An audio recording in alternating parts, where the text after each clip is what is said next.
All right. A lot of you probably aren't going to like this, but the 49ers may not hold on to some beloved existing players.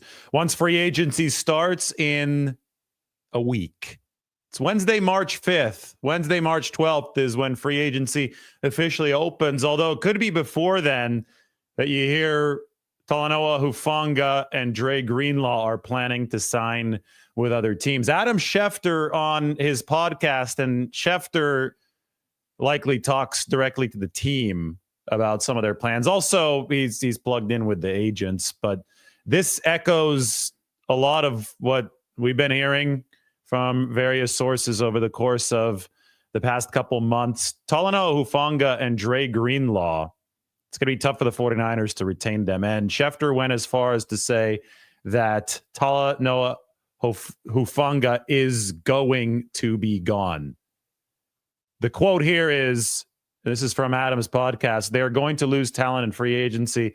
Talanoa Hufanga is going to be gone. He's sure about that. He's sure that the 49ers aren't going to want to pay up for a safety who has an all-pro line on his resume, but obviously has dealt with multiple injuries since then, including an ACL tear and then a torn wrist ligament last season. Schefter continues, I think Dre Greenlaw is going to be gone. That's been the likely trend for the Dre Greenlaw situation, although that one seems a little bit more complicated, and we'll talk about that. And then Schefter continued on to say that Brock Purdy's contract is going to take a while to get done because it's not a simple solution. End quote.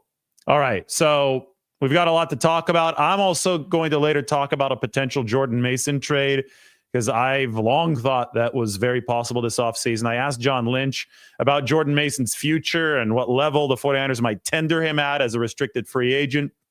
And all of that can lead up to a potential trade. In fact, the 49ers have already taken a very similar path before with Matt Breida. And then they've also traded another running back in Jeff Wilson Jr. That's all stuff that we'll get into in a little bit. First, I want to lead off with the update of the morning and the certainty with which Adam Schefter speaks of Talanoa Hufanga going to be gone is something that we should absolutely lead with. The 49ers Build Your Roster was made for situations like these. It's up on the standard, and we're actually going to use it as a tool here to illustrate why the 49ers will not be keeping Talanoa Hufanga in almost all certainty and why the Dre Greenlaw situation is as complicated as it is. So the link to this is in the description.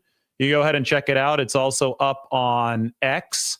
I am going to click onto the actual roster builder itself. This is just the dummy file that we've been messing with. We've been doing some crazy stuff to the 49ers roster. Again, you could build your own, and then you're supposed to send me a screenshot at Lombardi himself on X, and you could win Internet GM of the Year. But as far as Hufanga goes, you have the ability to re-sign Talanoa Hufanga on the Build Your Roster. He's one of the free agents here in the drop-down menu.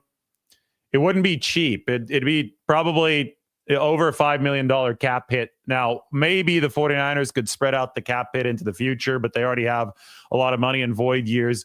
We're talking about the difference between cap issues and cash issues. I think from a cap standpoint, the 49ers have built this sustainably because they're riding the wave of the rising salary cap. But you're hearing John Lynch, you're hearing even Adam Schefter, who seems to be plugged into, potentially even the ownership levels for the 49ers, talking about cash issues. And that means that the 49ers are trying to make things more cost efficient this offseason. And one way to not be cost efficient is to give out contracts that are 5 to 7 to 8 times as valuable as rookie deal contracts at positions where the 49ers can potentially get really good rookie deal flexibility. Malik Mustafa was one of the best safeties in football already as a rookie last season. In fact, he delivered the best coverage statistics of any safety in football. 0.12 yards per cover snap for Malik Mustafa given up. That's like the yards per route run of defensive backs, which was insanely good in 2024. I also call him Malik the Missile. Mike, well, why don't we could use this clip because Brad took the clip. We're going to credit Brad Graham. He does a great job. I tweeted it or I retweeted it the other day. Mike is listening. I think Mike will be able to go ahead and grab it. Brad was in the stands and got this amazing video on Fred Warner's pick 6 against New England of Malik Mustafa just on the charge, and he took out an offensive tackle. And it's like Malik Mustafa, obviously much smaller than offensive tackle, but the guy does not break stride. I mean, it's human nature to take a half step before you hit somebody, especially somebody that's probably 130 pounds heavier than you. But Malik Mustafa doesn't follow typical human nature. He doesn't break stride as he runs through people. And because of that, we saw massive hits in several games. I remember one against the Green Bay Packers where I think he took out Josh Jacobs, just coming barreling through the hole. And that's separate of the coverage stats, which have been really good. So the emergence of Malik Mustafa, I think, really sealed the 49ers idea of moving on from Talanoa Hufanga, especially after Hufanga came back from the ACL and then tore his wrist ligament, so he was unable to play for a lot of the season. Now, the one potential point of concern here is that Jair Brown, I thought, took a step back in 2024. And Talanoa took over Jair's spot because I think Talanoa was the more reliable player when Talanoa came back from the torn wrist ligament. So the two best safeties on the roster right now, like as we speak, because Hufanga is still on the roster until the start of the new league year, are Malik Mustafa and Talanoa Hufanga. So you're putting, obviously, Mustafa has given you a lot of faith that you could do this with guys on a rookie deal, but Jair Brown is going to have to pick up some slack himself, and I would not be shocked if the 49ers went out and try to add another safety in free agency. They added Tashawn Gibson late last season. He'd been with the team over the previous 2 years, 2022 and 2023, as a starter. Wasn't a starter anymore for the 49ers in 2024, but gave them that veteran depth. Now, remember in the 2024 offseason, like before last season, the 49ers were highly interested in adding a veteran safety. They hosted Julian Blackmon on a visit. He ended up re-signing with the Indianapolis Colts, and they hosted Rayshawn Jenkins on a visit, and Rayshawn ended up signing with the Seahawks. And in his press conference with Seattle, he said that the 49ers actually gave him a similar or better offer, but he didn't want to pay California state income taxes, and Washington doesn't have a state income tax as far as I know. At the very least, it's lower than California's. So Rayshawn Jenkins said, well, I'm just going to go to Seattle because I don't want to pay whatever it is, 11, 12% in California. So the point of the story is that the 49ers were very interested in adding another veteran safety last year. And there's going to be some veteran safeties available to add again this year, maybe at a cheaper price point than Talanoa Hufanga. I'm going to go back to here. But Rayshawn Jenkins actually was released by the Seattle Seahawks yesterday or 2 days ago. They were talking about trying to trade him. He didn't have any trade value. So Rayshawn Jenkins is going to be on. I should add him to this list actually on the roster builder since he was released yesterday. And look who else is available. Julian Blackmon. Now Blackmon would be pricier, I think, than Talanoa Hufanga because Blackmon hasn't had the same injury issues. And they already hosted Blackmon last year. On top of that, the 49ers now have Gus Bradley in as their assistant head coach of the defense. So he's the number 2 behind Robert Saleh. Bradley was the original defensive coordinator of the Legion of Boom. Then he went on to be the head coach in Jacksonville. Then he was the DC with the Chargers. And then he was the DC of the Indianapolis Colts, where Julian Blackmon was one of his players. So I think that the 49ers are going to be running some stuff that Gus Bradley ran last year. And if Bradley really likes Julian Blackmon, that could be a player the 49ers are interested in if they don't fully feel that Jair Brown is going to give them what they need to on the defensive side of the ball. We've been talking so much about cost efficiency over the course of the past week or so. And this stretches back past that. The 49ers didn't really get the ROI on the big spending last year. It's obvious that they're tightening their belt this offseason. John Lynch says that's not necessarily the worst thing in the world. He says some good can come out of it. The 49ers can be more cost efficient, which leads me to believe they're not going to be totally anti-spending, but the spending is going to have to be very focused and very efficient. They've been trimming fat. It's been the offseason of trimming fat so far. They're obviously trying to lay the groundwork for a long-term deal for Brock Purdy, which is going to cost tens and hundreds of millions probably over the course of multiple seasons. So there's an important delineation to make between, okay, the 49ers aren't going to pay a guy. They're not going to try to retain a free agent like Talanoa Hufanga at the price that he may go for, or maybe even Dre Greenlaw at the price that he may go for. But that doesn't preclude them from signing somebody at those positions, potentially somebody who goes for even more money than Hufanga or Greenlaw, because there are injury issues with both Hufanga and Greenlaw. With Hufanga, obviously, he didn't see the field for a lot of last season. 2 different injuries contributed to that, including the pre-existing ACL tear from 2023. And with Greenlaw, well, he was awesome over 34 snaps, but it was only 34 snaps, and he couldn't continue after that. He couldn't show the durability that the 49ers would need to be extremely comfortable entering this offseason. So Robert Saleh has reportedly been very adamant about, I can't even say reportedly, John Lynch said that Robert Saleh really wants Dre Greenlaw back.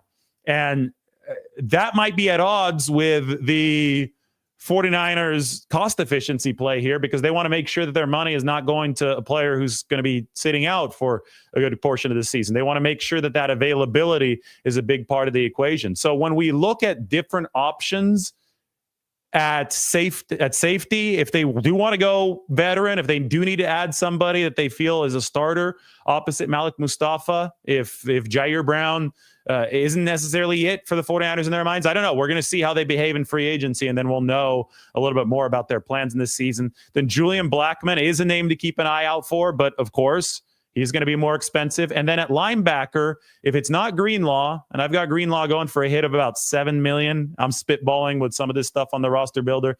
If it's not Greenlaw, then we were thinking maybe Jamien Sherwood, but he would be more pricey.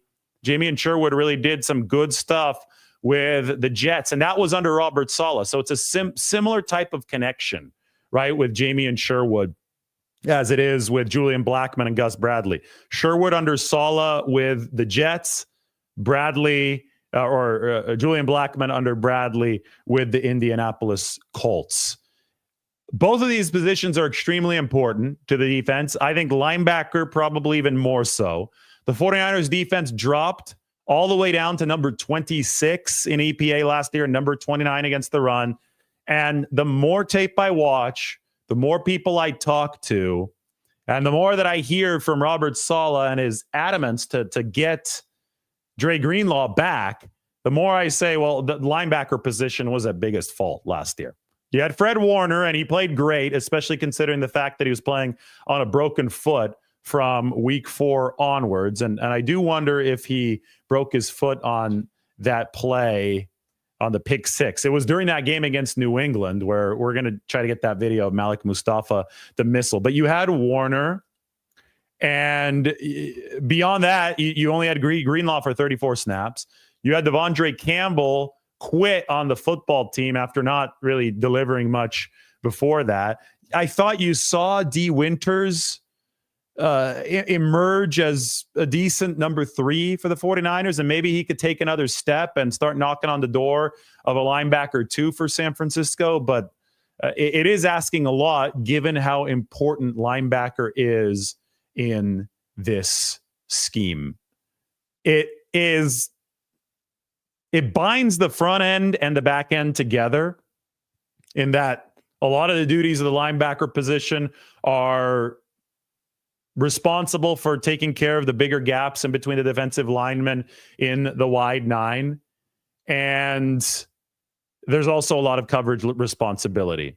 So with linebacker playing that intermediary role in this modern NFL, you've got to be able to cover the running backs coming out of the backfield. If you are in any way talent deficient on that second level, you're going to be exposed, especially in this wide 9 scheme that the 49ers play. So I think that's why Robert Saleh really wants to make sure that there's ample talent at that position. But the 49ers, from the highest levels of decision-making, really want availability, really want bang for their buck after, just look at the ROI that they didn't get in 2024 after spending a lot of money. Christian McCaffrey, that was a big-time extension for Christian McCaffrey. Trent Williams, a big-time pay raise for him. Brandon Ayuk, that was a huge extension for him. And they, got what? Probably 33% of the total potential snaps they could have gotten out of all those players. So availability has to be at the top of the 49ers list. It makes sense that it is. So if they could find Dre Greenlaw and get him to sign on a deal that reflects the availability concerns, I'm sure the 49ers would love to have him back. But if he gets massive money somewhere else, or really big money somewhere else, that assumes that he was just healthy over the course of the past season, if there's a team that's willing to pay that much, I don't think the 49ers will be, which is why we heard what we heard from Adam Schefter.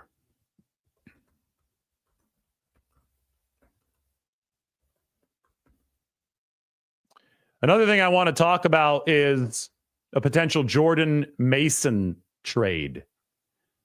With Lombardi herself is in a room next door, and I say, another thing I want to talk about is a potential Jordan Mason trade. And all I hear from next door is, no, don't trade Mason.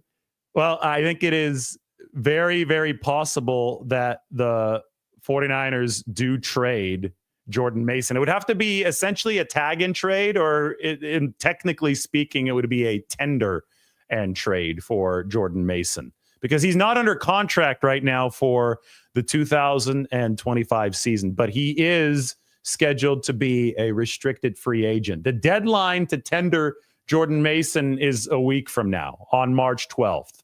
So you can give him the first round tender, which is $7.5 million. You give him the second round tender, which is valued at $5.3 million. Or you can give him the right of first refusal tender, which is $3.3 million. I asked John Lynch if the 49ers had any idea which way they were leaning, and he gave me a very murky answer at around this time last week in Indianapolis. If we learn from history, the 49ers have faced a similar situation before. Matt Breida was a restricted free agent entering the 2020 season. He was coming off a good 2019 season. Mason was damn good running the football last year. He's generated some buzz around the league, and because of the buzz that he's generated, teams have checked in with the 49ers to see what their plans are for Jordan Mason.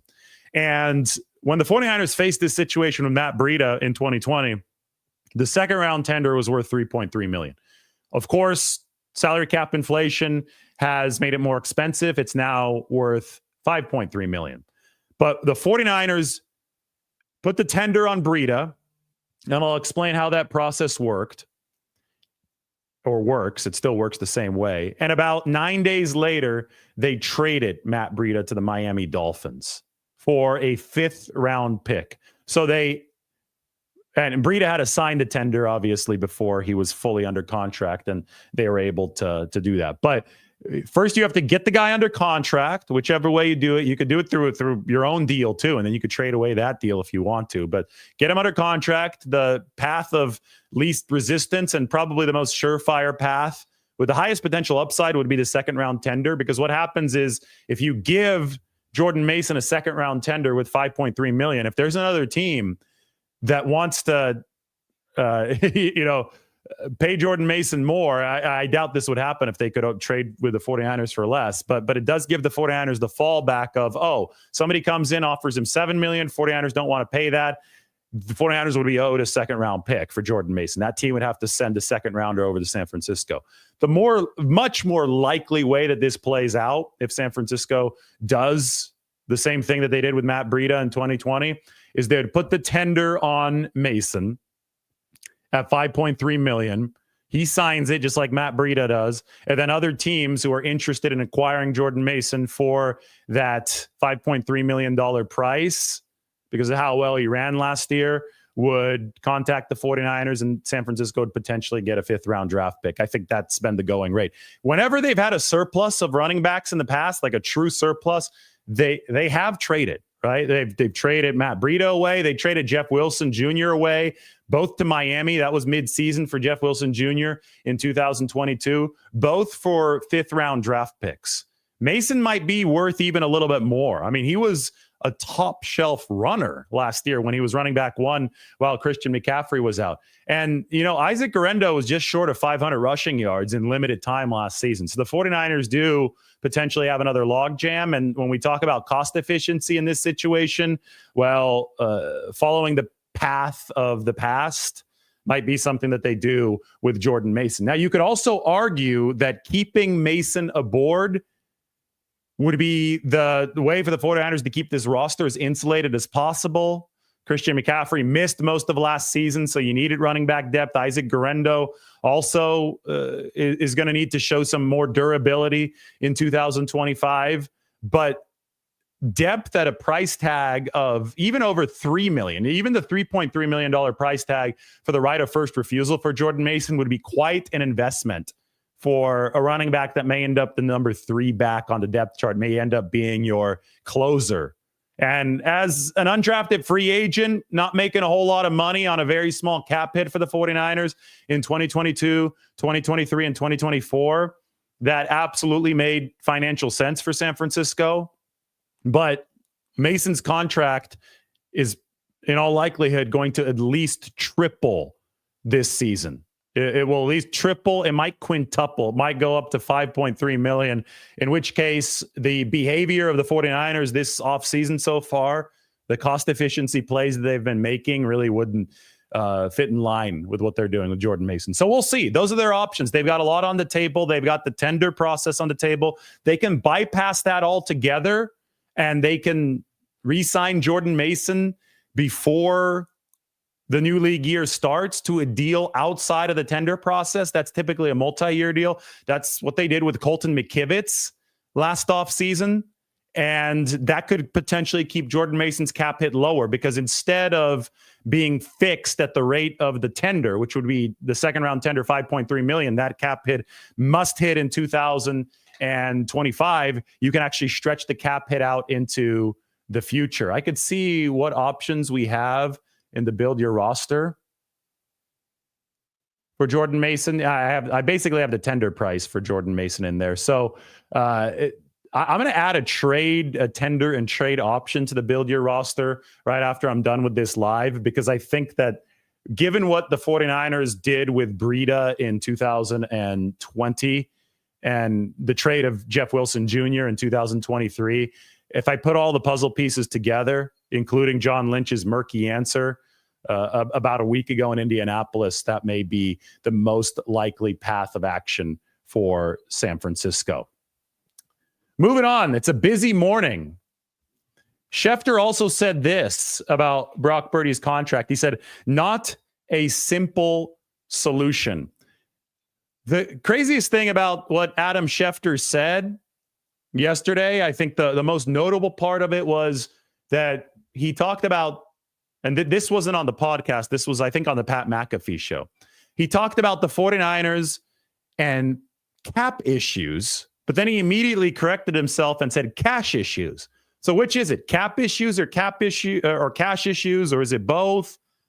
I mean, it's really murky right now. But then I go back to John Lynch talking last week at the Combine, and he talked about cash spending, and the 49ers needing to rein that back. And I went back and, I like to be very detail-oriented about this, because I'm like, what? This sounds vaguely familiar, but John Lynch doesn't invoke cash spend very often. Normally, we talk about the salary cap, which the 49ers, since it's not a hard cap in NFL, since there is some manipulation that can happen, obviously, with the void years. Normally, we talk about the 49ers' financial situation through the lens of the salary cap, which they can effectively duck under. I'll show you potentially how they can do that with the Brock Purdy contract right here. This is the Brock Purdy contract projection I wrote almost 2 months ago. You can see the signing bonus, the option bonuses, those all stretch out over 5 years. They have a staggered structure. So this is a projection for a $61 million contract. I would just want to illustrate how it might work. They could theoretically keep the salary cap hit down at 15 million in the first year, 23 million in the second year, 29 million in the third year, and then leave it open to restructures down the road. The 49ers over the course of the past few years have amassed the second most money in void years. There's a void here in 2031, second only to the Philadelphia Eagles. So they have done a very aggressive job of pushing cap damage into the future. So cap issues for this football team have not really been issues because they've been willing to spend the cash to circumvent the cap issues. They've been willing to, the NFL has a rule where a signing bonus is stretched out over 5 years against the salary cap. So even if you pay 70 million, only 14 million counts in each of those 5 seasons. That's my Purdy projection, just to illustrate how the salary cap might work in that situation. However, when we start talking about cash spend issues, that's different because cash spend is what can get you out of the cap issue. And it doesn't work the other way around. So when John Lynch was talking about cash spend that the 49ers want to rein back on, and we hear Adam Schefter say cap issues, but then correct himself and say cash issues right after that, that's starting to ring alarm bells in my head. I'm saying, okay, am I dealing with cap issues or am I going to be writing about cash issues now when I'm talking about the 49ers financial situation? So I went back to 2022, and there's a press conference before the draft in 2022. And John Lynch then there said, we have to rein back on our cash spending. And okay, and he was saying a lot of the same stuff that he just said last week in Indianapolis. He said, we've been top 5 in cash spending over the course of the past 5 years or so. At some point, you have to dial it back. So we dialed it back a little bit this year. In 2023, so essentially a year after that, at the NFL Combine in our little breakout meeting, John Lynch, again, I asked about defensive tackles. Remember, the 49ers were really, really bad at defensive tackle. Injuries really created that issue in 2022. So this was in February of 2023. I asked John about spending on a defensive tackle because that seemed to be the one glaring weakness of the 49ers team. Were they going to pour some money into that position? And he's answered with a cash spend answer that said, I think that we're not going to be in the market for a big defensive tackle. We got to rein back spending a little bit. The cash spend has been a little bit high. Well, those are the 2 instances that I was able to find digging back through things of John Lynch talking about cash spend that the 49ers needed to restrain.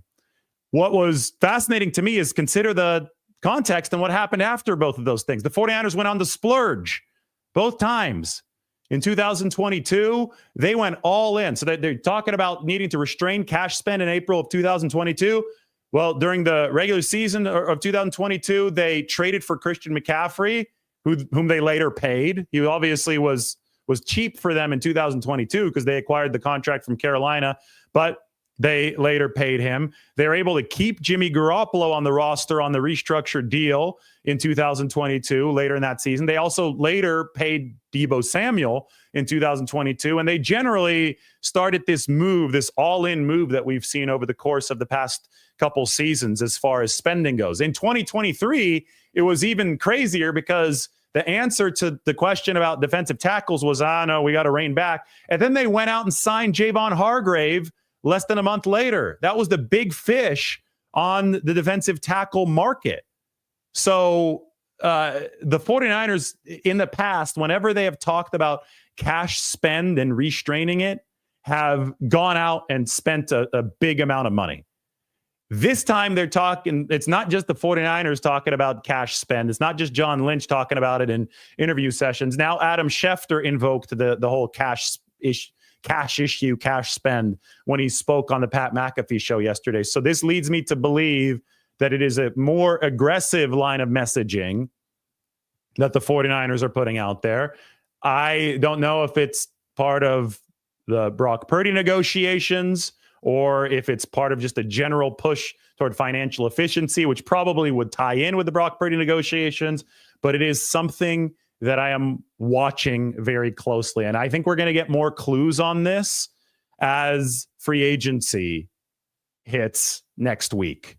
So Schefter talked about the cash spend or the cash issue on the McAfee show, and he said that the contract is not a simple solution and that it will take a while on his podcast.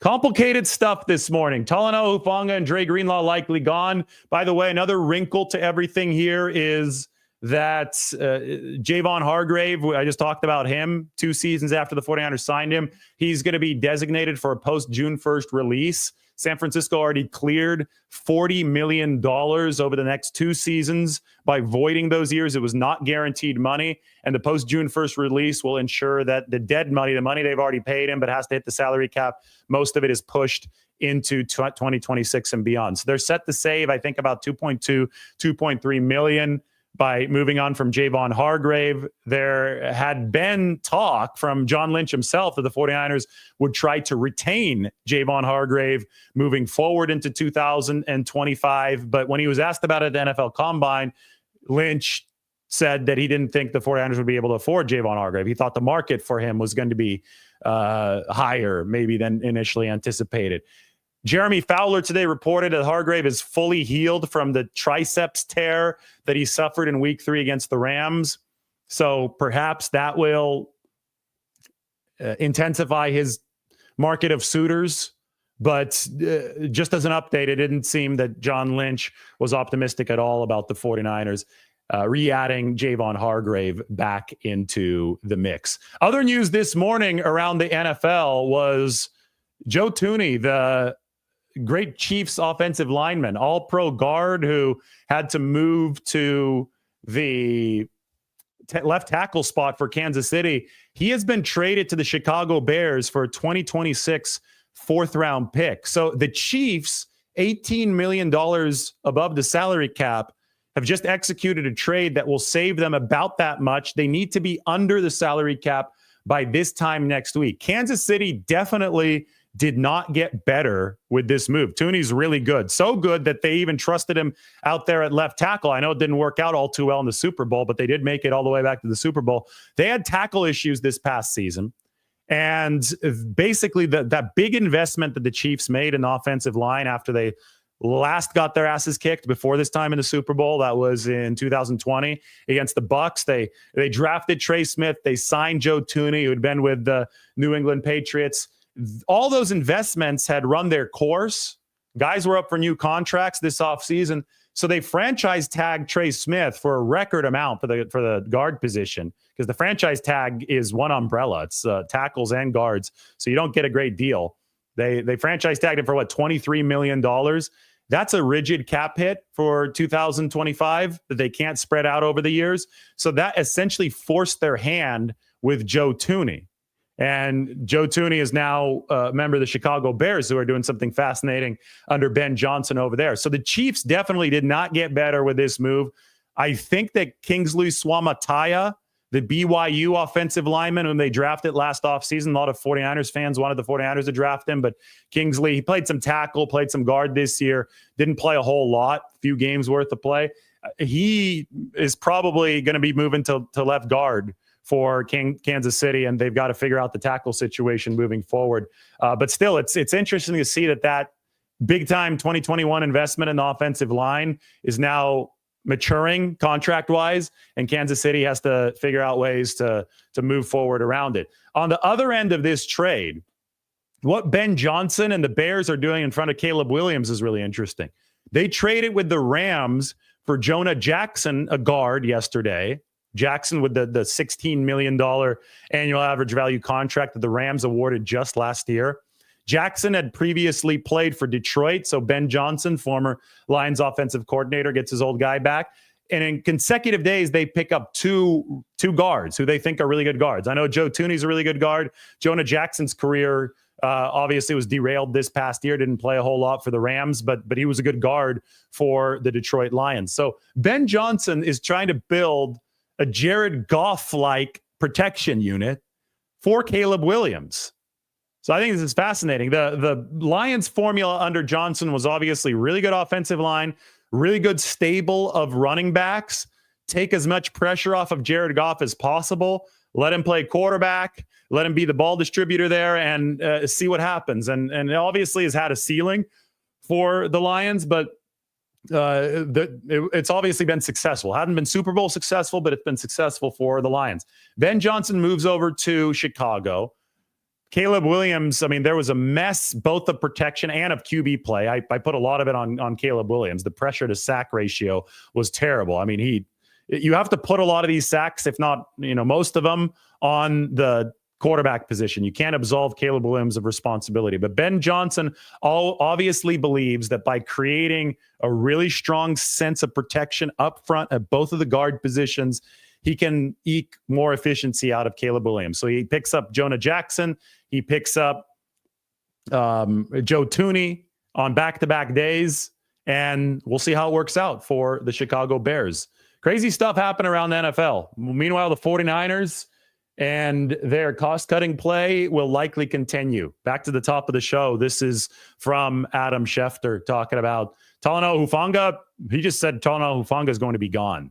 Schefter was certain about that when he talked about it. And then Dre Greenlaw sounds like a likely gone for the 49ers. I will say that at this time last week, we heard John Lynch say, I really hope we can get Dre Greenlaw re-signed ahead of free agency.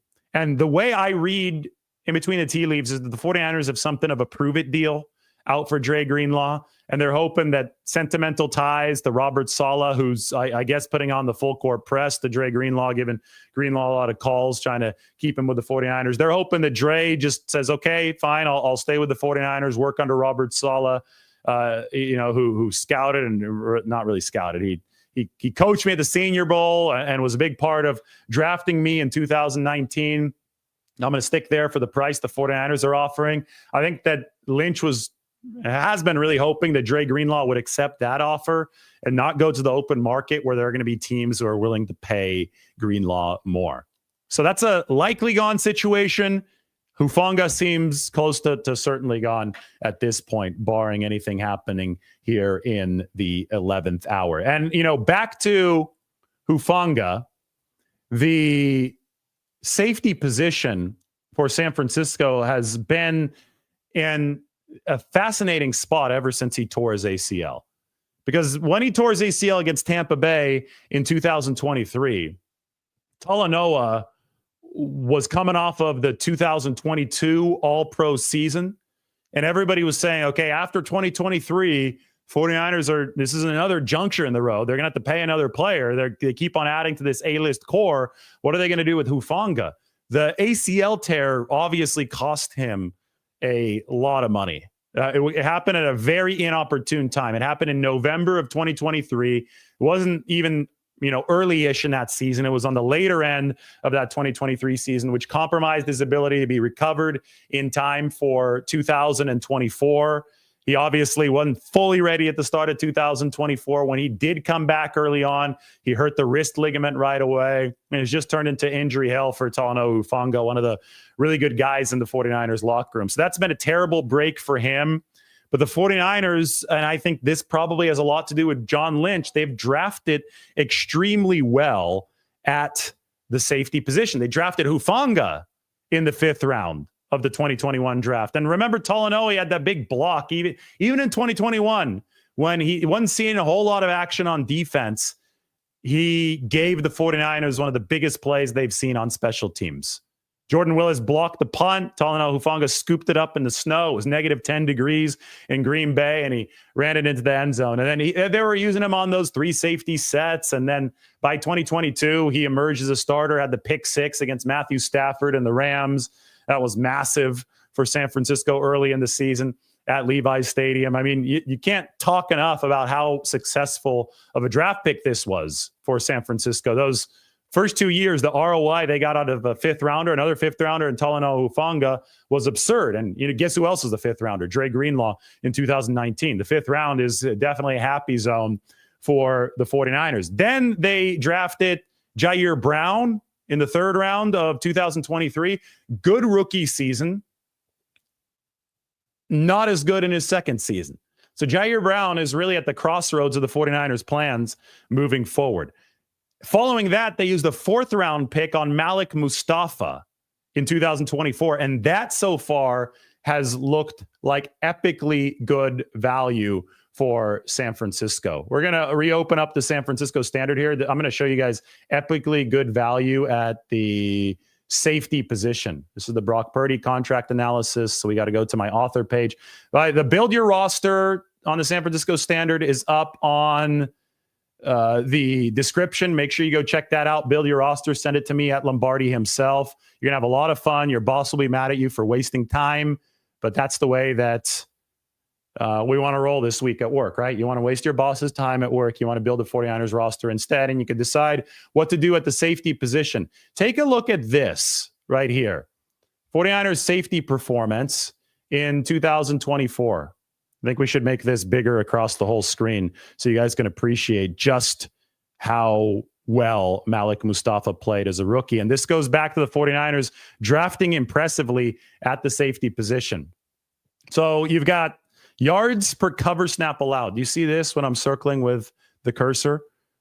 0.12. Now, I know Tashawn Gibson didn't give up anything in coverage, but he only had 57 snaps. Malik Mustafa gave the 49ers 755 snaps with 0.12 yards per cover snap allowed. Again, that was the lowest number of any NFL defensive back who qualified for enough snaps last season. 0.12. You don't see that. That's not normal, especially for a rookie. The missed tackle rate was about average for Malik Mustafa last year. I think they would like it to be a little bit better. But at safeties, if you could be around 10%, and you're fine. And the passer rating into his coverage was also really good. A passer rating of 64 into his coverage. As you can see, the injury-riddled campaign for Talanoa Hufanga wasn't all that great statistically, and you can understand why the 49ers are likely moving on in this situation. But as far as Mustafa goes, this is the clip that we need to watch.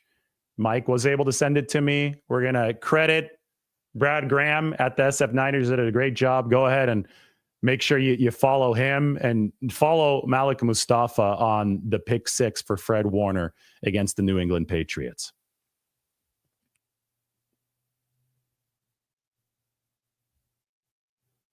If it plays, we continue to wait. I'll give it a few seconds.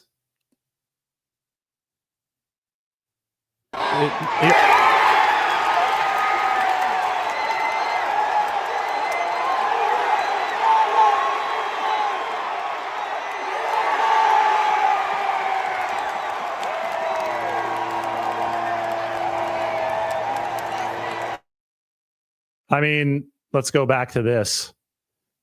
He zooms in on Malik. He probably did it on post-production. He doesn't break stride. He doesn't care that this guy weighs 330 pounds and he's probably, 190? Now, maybe Malik is over 200. I mean, Malik's a ball of muscle. I mean, and the way that he targets him, finds him, and just destroys him, that's Malik Mustafa in a nutshell. So go ahead and follow Brad Graham at the SF Niners. I know we've got a lot of people watching right now, so I think that he deserves that nice follow on Twitter. I think it's Brad SFN is his personal account.